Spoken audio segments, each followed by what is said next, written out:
Hey guys, welcome back to Magic TV. My name's Craig. It is 12 o'clock on a Sunday. It's time for a Q&A. Now you can probably tell for the third week running, I'm still in America. I'm actually filming this the day after Ryland has appeared on America's Got Talent. And I'm not back in the UK for a few days. So I'm filming this Q&A here in Los Angeles again while Ryland's away with his mom and Thea down in the pool. Obviously, I just want to, look, we're going to do a video about this when we get back in the UK. But I wanted to say thank you so much to everybody that watched Ryland's performance on America's Got Talent. As you can probably tell, if you saw the live performance, I was very excited, and that's an understatement. It's very difficult to put across the pride I have as a dad, seeing my 10-year-old son stand up on that stage, that massive stage, live, and command a stage like that. You know, his performance was absolutely amazing, and I was blown away. Obviously, you all know he didn't make it through to the live rounds. Unfortunately, he made it to the top 5, but I thought he did a fantastic job, and I am so proud of him. Anyway, by next week, I'll definitely be back in the UK, so normal service will be resumed. However, in the meantime, we're going to do this Q&A from here. So, you know, I'm very sorry I'm not in my normal studio, but hopefully this will work for you guys. As normal, don't forget, if you want to have your question answered on the Q&A, please get it to me by Wednesday, Thursday at the latest. That's typically when I film these things. If I miss your question, just ask it the following week. I promise I'll get to it. And also, don't forget that these are my raw and filtered opinions. So if I think there's a question that's worthy of a follow-up video, I will do that and I'll let you know. But thank you so much for everyone that watched Ryland's performance. And without further ado, let's get into this week's Q&A. Okay, so the first question is from Matthew Weenel, who says, "Hi Craig, Ryland did an incredible job on AGT. One of the best magic performances I've ever seen on the show. Man, thank you so much. What advice would you have for someone thinking of going on a show like AGT? How would you go about trick selection? Thank you." I'm going to do a video on this. I'm going to do a video on talent competitions, because although I've never been on one myself, I have quite a lot of experience of both AGT and BGT, so I can kind of give you my opinion based on that, but that's going to be a longer video. So I'm going to do that probably in the next week or two, because it's very topical right now, so look out for that. The biggest piece of advice I would give you is just go for it. That's the biggest piece of advice I can give you. Just go for it. There's no harm. You know, people go, oh, it's going to ruin my career. It's going to ruin my career. It's not. You know, it's not, because people will forget your performance. Even if you don't do as well as you hoped, you know, people won't remember that forever. But if you do well, it's something that you can use as publicity or social proof for the rest of your life. So my advice is just go and do it. I'll address this on a future video soon. Okay, so the next question is Top Chump City, who says, "Hi Craig, I'd love to know your thoughts on purchasing illusions for Chinese websites like 52 Magic. Many of these would be considered copies, however, some of their illusions, e.g. sub-chunks, would be based off classics." Look, I can't condone those arseholes at all in any way, shape or form. 52 Magic, as far as I'm concerned, and anything like them, they're just taking money out of creators' mouths. They really are, and they're ripping people off. You know, somebody said that they found my Mirage coin set online for like $5 or $10 or $15. I'm like, how could you do that for $15? So I went and bought it to see what would come, and all that came is the tutorial. You don't get the coins, you don't get anything, you just get the tutorial link, which is completely useless without the props. They're ripping people off, they're ripping the creators off. There are creators that have stopped creating. I know, I've spoken to them. There's creators that have stopped creating because they can't see the point. It takes, for a good product, it can take years. Cube 52, perfect example. It took 1.5 to 2 years to get to the point where that's hit the market. And, you know, that's difficult to copy because it's a custom printed deck. But, you know, if you're spending a good 1.5, 2 years developing something and then it get ripped off within 5 minutes, it's disheartening. For a creator, it's really disheartening. So I can't condone them. Even if they sell something that's considered public domain, my attitude is screw them. You know, if I could find a way to shut them down, I would do. Unfortunately, there's nothing I can do. I choose to ignore them, but they are the people that run those, the people that rip magic creators off. They are the scum of the universe as far as I'm concerned. Okay, so the next question is from Devaro10, who has two questions. One, do you do Diverter by Marc Kistien? Yes, I've got it on my phone. I do it from time to time. Not very often. It's not something that is like a regular part of my repertoire, but I've used it a few times. And the second question is, are you friends with Dynamo? I wouldn't say best friends. I mean, he's texted me a few times. I've texted him a few times. When we bump into each other, it's like, hey, how you doing? How you doing? But I don't think I've ever been invited around for coffee. I've never invited him around for coffee. So I'd say we're, friendly, but I wouldn't consider us friends. Okay, so the next question is from Diverter Magician, who has a very similar question to Matthew Winnell, which is, can you do a video on tips for auditioning for BGT? Yes, like I said, I'm going to do a video soon on the talent shows and what the do's and don'ts of entering a talent show. So look out for that. This is a subject that's too long to do on a Q&A, but it is something that I'm going to kind of put together at some point soon. Okay, so the next question is from Andy Putt, who says, hi Craig, I want to shim a shell of a Chinese coin. Do you have any recommendations which type of metal plate to use and how to apply it to the shell? I don't, because even though I'm a coin guy, even though I do coin magic, I'm not a coin gaffer. I know what to look for in a coin gaff. I know what makes a good coin gaff and what doesn't make a coin gaff, but I wouldn't have a clue what type of metal they put in there or anything like that. My advice is to contact somebody like Roy Coopers or Jamie Schoolcraft or Ronald Davis or Mark Mason and ask them the question. If you read out, or perhaps even Jeff Copeland, any of those guys would probably be able to help you with that question way more than me. I could give you an answer, but I'd be guessing and I wouldn't want to tell you the wrong thing. So I'd reach out to those guys, professional coin gaffers, and they might be able to help you. Okay, so the next question is from MCK Magic, who says, hi Craig, do you use a Mellini egg bag? And have you ever used a Senor Mardo egg bag? And if you have, which do you prefer? And would you recommend a Mellini egg bag? Sorry for all the questions. Both me and Ryland use the same egg bag, and we've used it like from day one, which is the Mellini egg bag. Yeah, we use the Bizarre de Magia Mellini egg bag. Ryland uses a red one, I use a black one. I've played around with other egg bags. I've even used the Jeff Hobson egg bag in the past. But for me, the best egg bag by far is the Mellini egg bag. The Mellini egg bag is, the Bizarre de Magia Mellini egg bag is the best one. It's very lightweight material. It doesn't crush. It's perfect for what I'm looking for. So I would, I've never used the Senor Mardo egg bag, I'm afraid. I'm sorry, I've never used that. But from my experience, the egg bag that I would recommend is the Mellini egg bag. I think the Mellini is better over the standard egg bag. I think there's many advantages. And yeah, the Bizarre de Magia is the best version of the Mellini egg bag that I've ever found. Okay, so the next question is from Keegan Emmett 3382, who says, hey Craig, I've got a question for you. I recently saw your top 5 gimmicked coins that every magician should have. And when you talked about the flipper coin, you showed a performance with a mat with a trick called Empowerment. I remember you talking about an upcoming release with Penguin with the flipper coin. My question is, when's that coming out and will the Empowerment trick be on the project? Yes, the Empowerment trick is on the project, as well as 2 other versions of Empowerment that nobody has ever seen.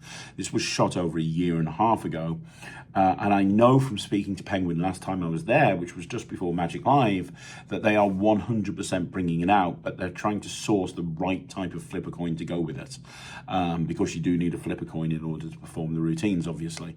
So they're trying to source the right type of flipper coin, and I think that they don't just want to get one off the shelf. They want to source the right type of flipper coin. I know that they are planning on bringing it out. Unfortunately, I don't know when. From my point of view, the project is shot. The live performances are done. Everything's done. It's been done for a very, very long time. So when it sees the light of day, I'm not too sure. I would contact Penguin and I would ask Penguin that question, and they might be able to help you. But as far as I'm concerned, yes. If you want to just learn Empowerment and you don't want to look at all the other stuff on the tutorial, and from memory, there's probably about 20 or 30 flipper routines on there, if not more. But I did do in my Vanishing Ink masterclass, I included Empowerment as one of the routines on that masterclass. So if you want to learn Empowerment, I would go on to Vanishing Ink and pick up the Craig Petty Vanishing Ink masterclass. That will give you everything that you need to do in order to learn Empowerment. Okay, one more question from Keegan Emmett, who says, thanks for you. I'm finally starting working with restaurants. I remember you talking about the benefits of having a restaurant magician, and one of those topics is when food is delayed. I haven't experienced this situation yet, but when I do, I was wondering if there was a specific way you should approach the group that's waiting for their food. My assumption is that they might be more frustrated than the usual customer as having to wait a longer time than normal. Is there something special compared to the usual approach to a table that you do or say when you approach them to help win them over from possible frustrations? Yeah, I mean, I very simply go up to people and I say, hey, my name's Craig. Are you having a good time so far this evening? Yep, welcome to the blah, blah, blah restaurants. I'm actually the house magician, so it's my job to come around and perform magic for you. I've just had notification from the kitchen that your food's going to be delayed by a few minutes just to make sure it's absolutely perfect. But my job is to keep you entertained while you're waiting for your food. So it's not going to be very long, but the bonus point is you get to see an amazing coin trick. You look very excited about this, sir. Do me a favor, can you have a look at that coin? And I'm in, right? So you don't want to come in all doom and gloom and say, guys, I'm really sorry your food's delayed. People expect a certain amount of delay when they order food from a restaurant anyway, you know, so they don't know the way. It's kind of a bit like being a magician. You know, when you're a magician, the audience don't know what you're going to do, so you can get away with a lot because they don't know what you're going to do. Well, it's the same with this. The audience, the people in the restaurant don't know how long the wait time for food is, so they don't know if it's delayed or not. So you don't want to make a big deal of it, but you do want to point it out, and then you want to point out that you're there to keep them entertained while they're waiting for the food. And then if you do your job right and you do the trick correctly, or you do the tricks that you're doing correctly, they won't even realize that there's a delay and the food will come out and everything will be golden. So yeah, that's the approach that you want to use. Okay, so the next question is from Agent Suter, who says, the video on gaffed coins some weeks ago was great.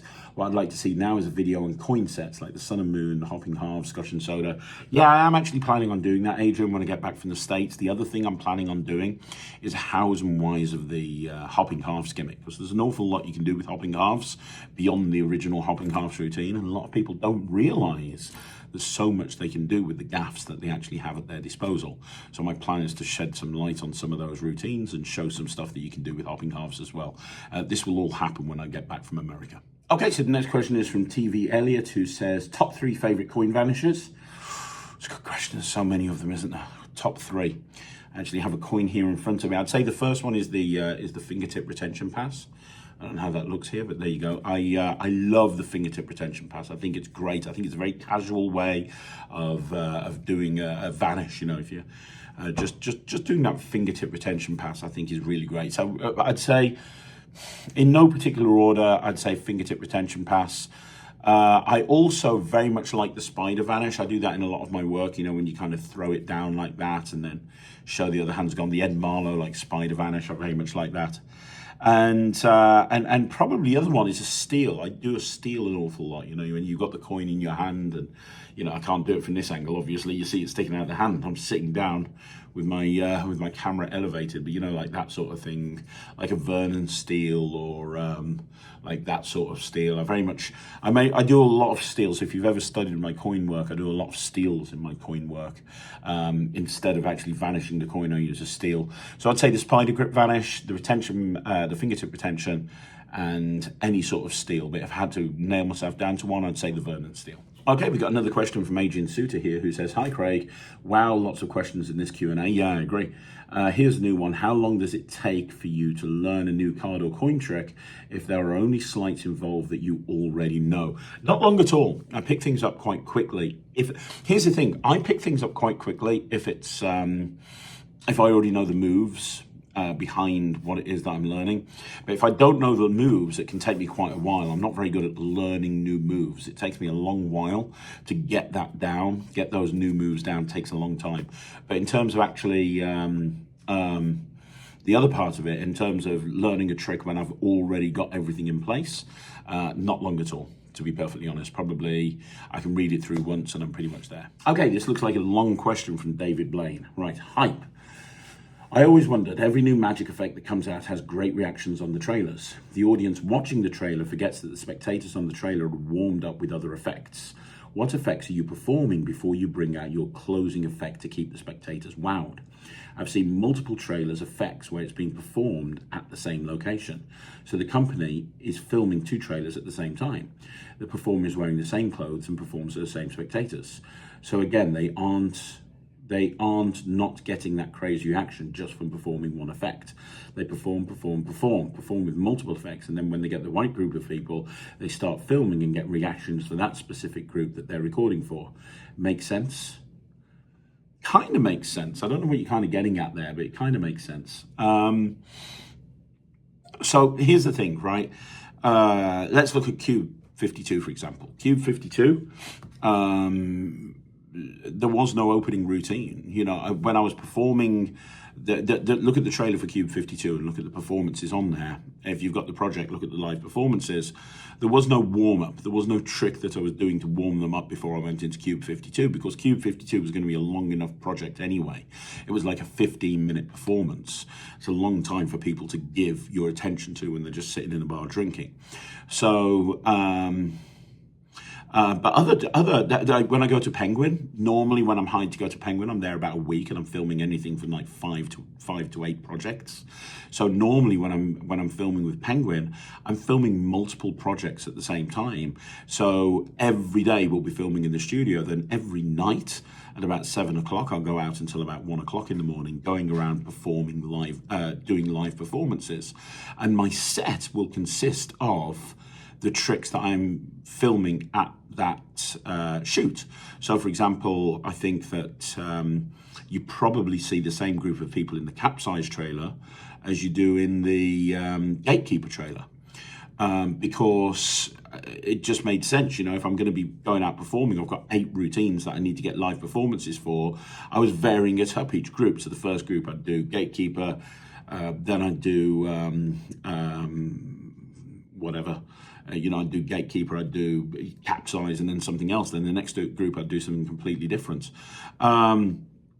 Yet there have been times in the past, especially when I first started doing live performances, where I would start with something else before going into that. So I'll give you a perfect example, ED Seat.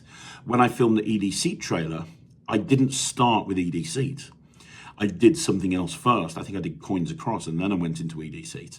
And the reason for that is ED Seat is a very cerebral trick. And what I mean by that is it's kind of like, hey, let me show you something with some receipts. There's a lot of procedure that goes on before you get to that final moment, right? And this is all about routining. I've talked about it on this channel a million times.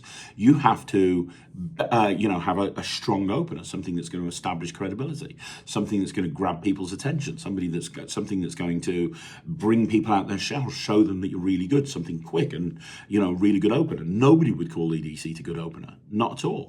Another example is Ticket to Ride that I did with Alakazam. You saw in the trailer there like a 15-minute Mentalism performance.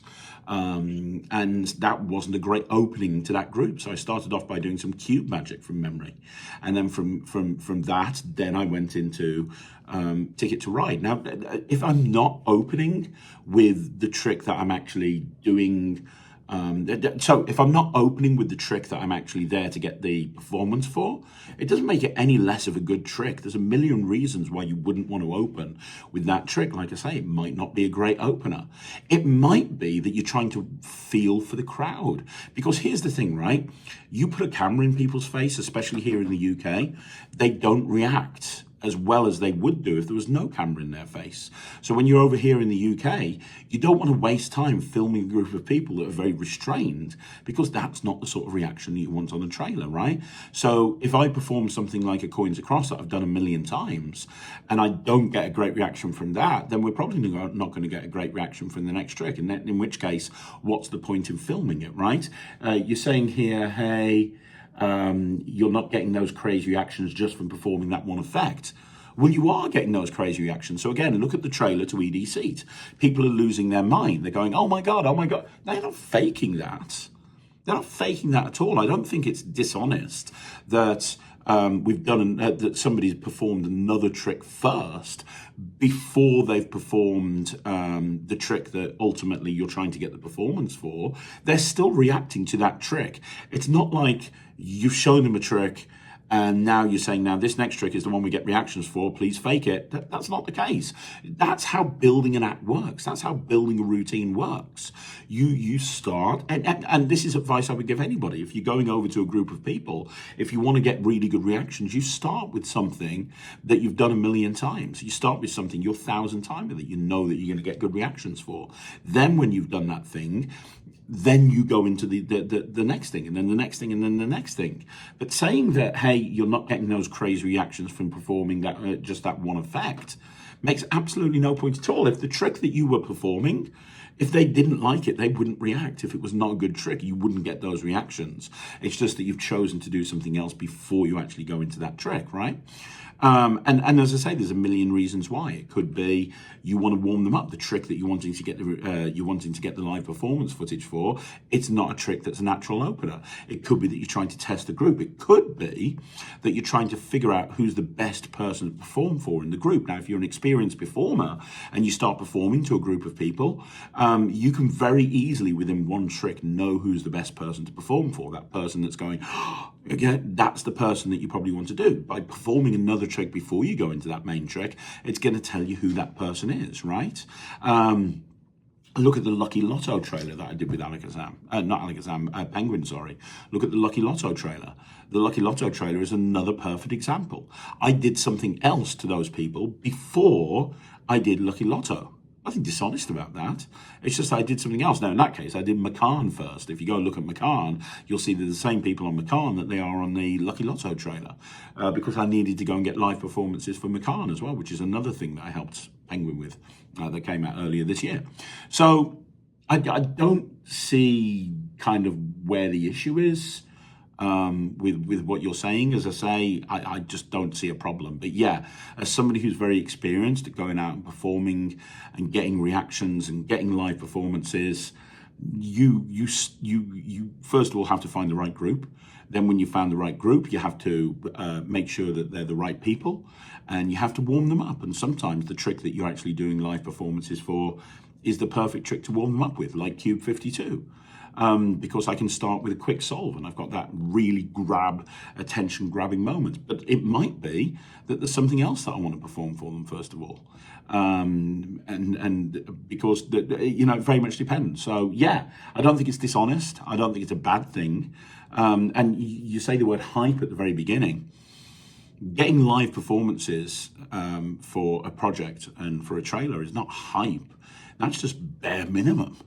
I hate it when you don't see live performances. You look at Cube 52, it's got an hour and a half of live performances.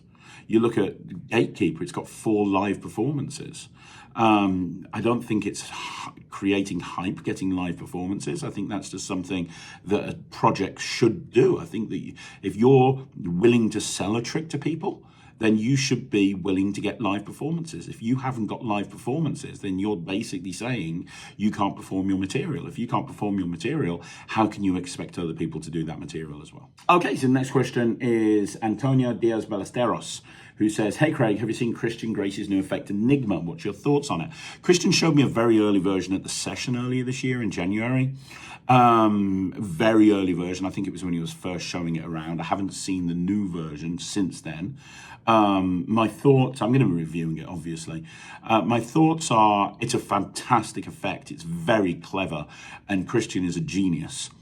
I personally wouldn't perform it because it's not my sort of magic. It's not the sort of thing that I would do, because I think that it's quite cerebral, in terms of what you have to do in order to, there's a certain amount of procedure that you have to follow in order to get to that final moment. Now, that's absolutely fine. And when you see Kistien do it, it doesn't feel like there's any procedure, but you do have to have somebody that's invested in your performance. You have to have somebody that's invested in what you're doing. Now, the problem is, a lot of the time, most of the time when I'm performing magic close up, I don't have the luxury of that. I don't have the luxury of performing where people are sitting down and they're listening to every word that I say. I'm running around probably in some cocktail reception somewhere, fighting with music. I've got like 2 minutes to grab someone's attention before I have to go over to the next group. That is not the time to perform Enigma. And as good as it is, and I think it's very, very good, and I think it's one of the closest things I've seen to mind reading, It's not something that I would be able to perform an awful lot. And even if I was in a situation where I could perform it a lot, it's not the sort of thing that I would personally do myself. Doesn't mean it's not excellent, just doesn't mean it's not for me. The next question is from Warren Treadaway. Hey, buddy, hope you're well. He says, hey, Craig, great show as always. Keep up the good work. Thank you, man. Hope you're well. I watched your video regarding Magic Live where you mentioned you picked up KFC coins. Do you know if these are going to be available anytime soon, as I can't find them anywhere? The only place that's got them at the moment is Mir Yidid from My Magic, and they do very quick shipping over to the UK. So I've got a few things from Mir in the past. He still has some in stock, I believe, but he's the only person that does. The guy that makes them is currently trying to find somebody else to make them, because Mir's got the rights to it. And Mir's currently trying to find somebody else to make them. I think he's only got like 12 left, but he still does have some. So contact Mir Yidid. He still has some, and he might be able to help you. Okay, so the next question is from Justin Hutchins, who says, hi, Craig, really interested to see what expansions you'll come up with for Keymaster. We've got some great ones, It's a bit like Coin Magic. Would a jumbo key be a good add-on? We've all seen jumbo appearances, but I've never seen a jumbo key. Just an idea.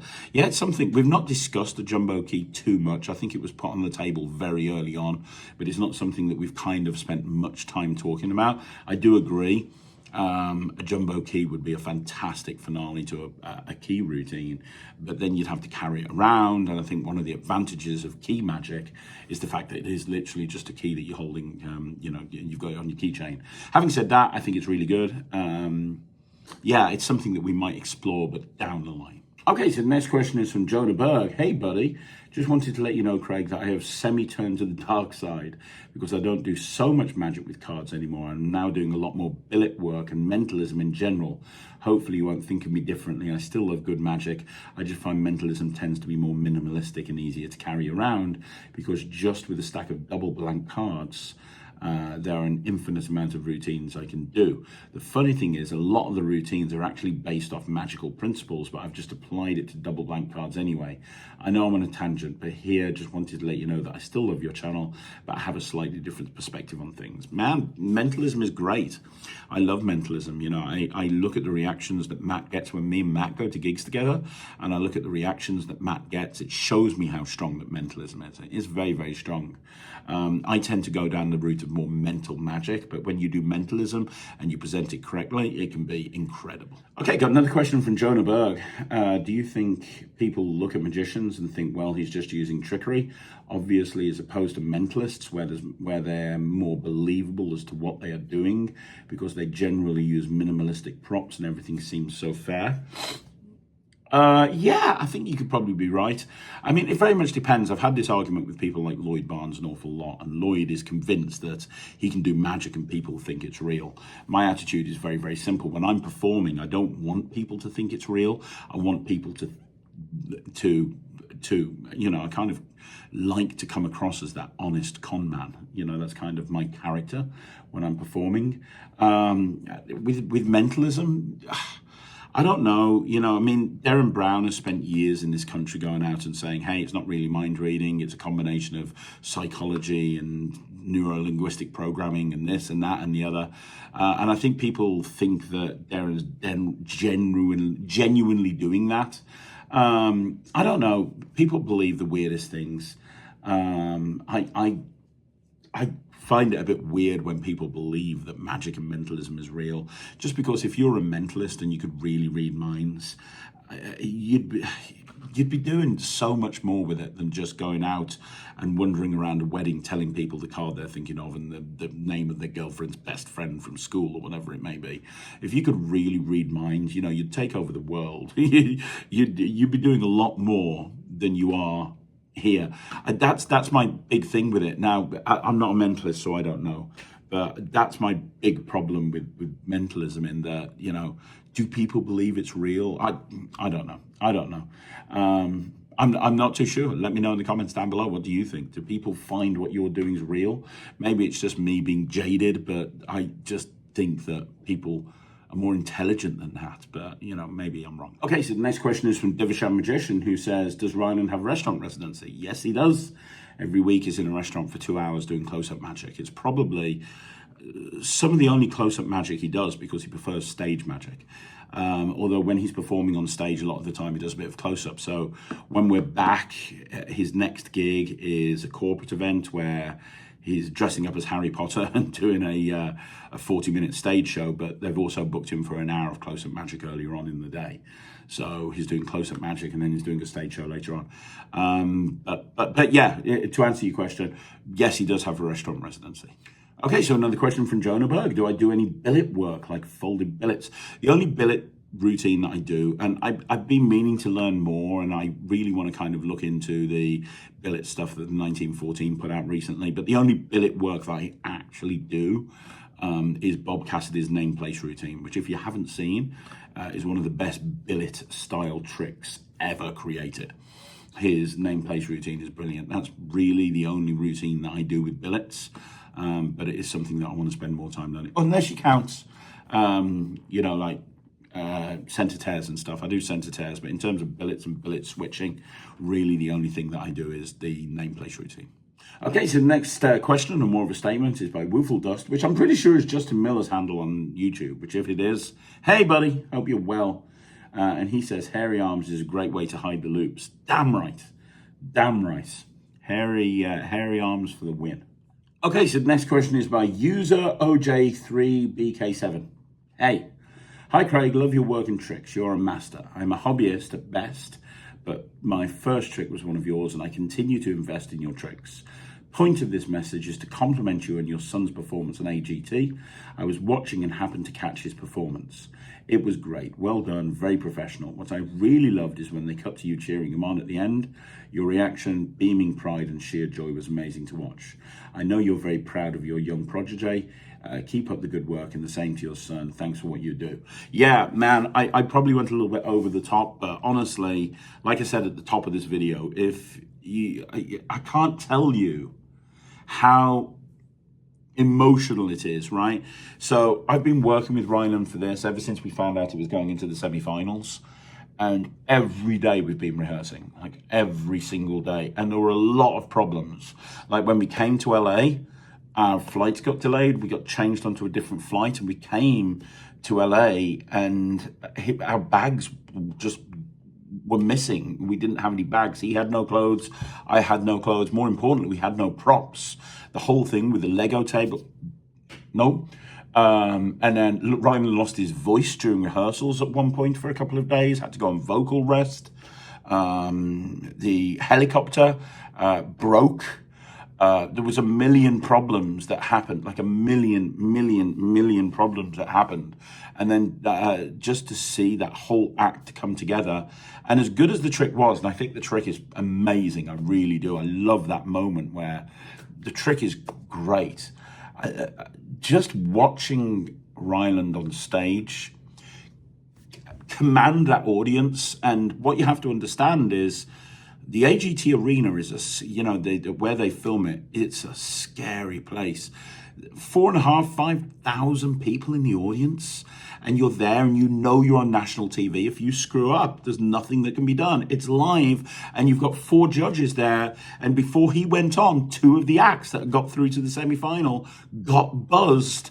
And it's kind of like, he was in the back room listening to, it's like, oh my God. And he was nervous, and he never shows it, right? You can always tell when Ryland's nervous. If you look carefully, look at his leg. His leg shakes uncontrollably. He's really good at hiding his nerves. But if you know what to watch for, if you look for his leg is always shaking, really shaking. He tries to stop it. But if he's really nervous, and I was watching and his leg was shaking, but the way that he stood up on stage, and I'm telling you, very few people could do that. Very few experienced magicians could stand on that stage. And we'll talk about the whole story, but the script changed multiple times over the course of the week. It changed a couple of days beforehand. It even changed the day before. His script changed numerous times, and he had to learn that new script changes every single time, changing everything. That he had to work with all of the guys from the Magic Castle Junior program, who were brilliant. By the way, they were absolutely fantastic, but they only came to learn the act on the Saturday. Like, they had 6 hours rehearsal, that act in order to learn quite some intricate stuff, because they have to do the whole thing where it all comes together. And it's not just a case of turning and holding it in place. You've got a series of magnetic flaps that are in the back of those pictures that has to be done. Just the whole thing, and then just to watch him on stage and his stage presence. Very few people have got that. And he seemingly has been born with it. And just watching him go out, yeah, I lost it. I completely lost it. I've got to be honest. I've never been so proud in my life. I love that kid so much. Yeah, it's amazing. So, yes, thank you very much for your kind words. I really appreciate it. So there you go, guys. That's another Q&A in the bag. Thank you once again for joining me on Magic TV. Thank you once again. Sorry I'm not back in the UK. I will be by next week. But, you know, I wanted to make sure that all of these videos continued to come out. And I, you know, through filming some of them here, batching a crap ton of videos before I came out, I was able to make sure that all these videos continued to go up, even though I've basically been out of the country for the whole of August. So I hope you enjoyed the Q&A. I'll be back to normal again next week. But if you want to see more videos like this, like the video, subscribe to the channel, leave a comment down below. Don't forget, if you haven't already joined the Netrix, please do so. And thank you once again for everybody who had really nice things to say about Ryland's act. I really appreciate it. And we'll be doing a video on it at some point soon. I'll see you again. Thank you so much for watching. My name's Craig from Magic TV.